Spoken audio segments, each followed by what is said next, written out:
আমরা দীঘা ঘুরতে ঘুরতে দীঘার আরেকটি জায়গাতে এসে হাজির হয়েছি। তো আমরা কোথায় আছি, কোথায়? হ্যাঁ সুমিত ভাই, এখন আপাতত আছি দীঘা মোহনাতে। দীঘা মোহনাতে। আর এই পাশে দেখুন, এই পাশে একটি নদী রয়েছে, এই নদীর নাম চম্পা নদী। চম্পা নদী। তা আমরা রয়েছি সেখানে যেখানে নদী সমুদ্রে মিশে যায়, সেখানে অর্থাৎ মোহনাতে।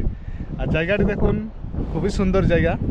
আর এইখানে যতগুলো আপনারা স্টল দেখতে পাচ্ছেন, এই স্টলগুলো কিন্তু সবই মাছের স্টল। তো আমরা সামনে যাব, তো চলুন আপনারা আমাদের সাথে চলুন।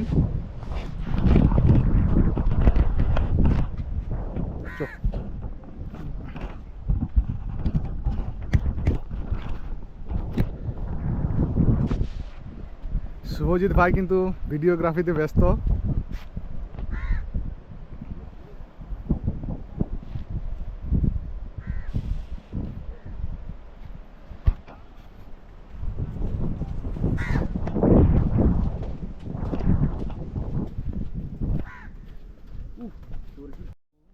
এখানে দেখুন যতগুলো স্টল আছে, এগুলোতে বিভিন্ন রকমের মাছ রয়েছে।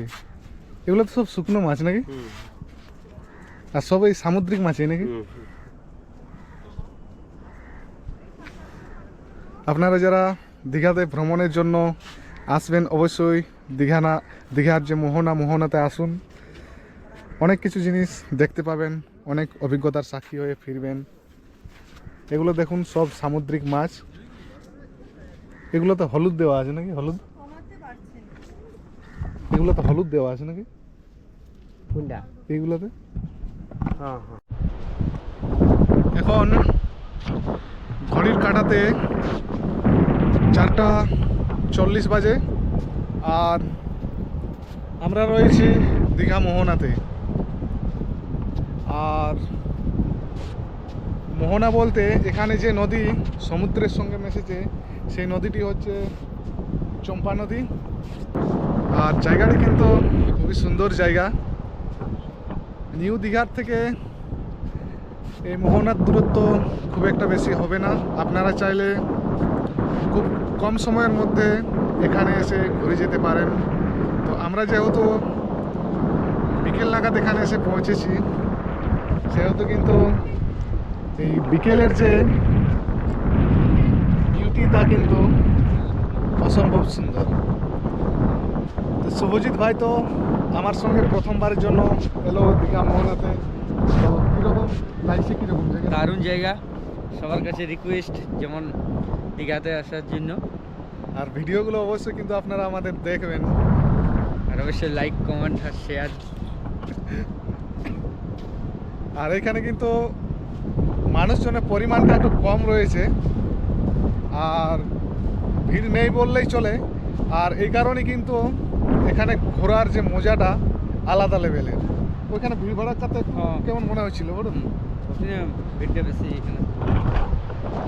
আমি সামনে থেকে দেখানোর চেষ্টা করব।